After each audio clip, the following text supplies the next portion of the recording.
How to insert an image in ClipChamp.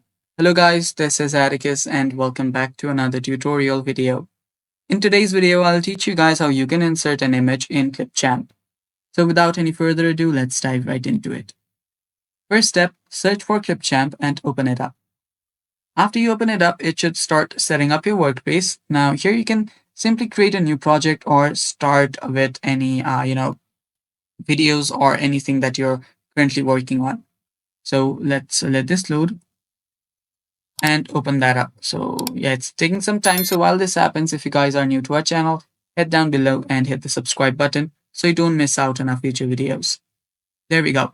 So let's start with a project here. So as you can see, this is my previous project. I'll just open that up. You can start with a new project as well.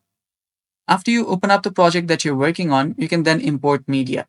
Tap on this import button to import any videos or additional videos or any photos. So I'll just open up a file location where my pictures are and select a picture. Then I can drag it and drop it right here on the sidebar. It should take some time to load the item here.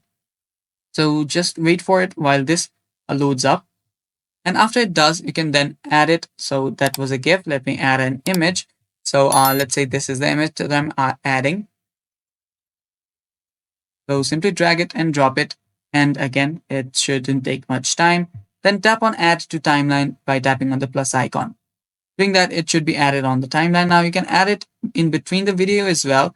Or if you want the photo just to be on top, you can overlay it as well. And that's basically how you can add an image on your ClipChamp.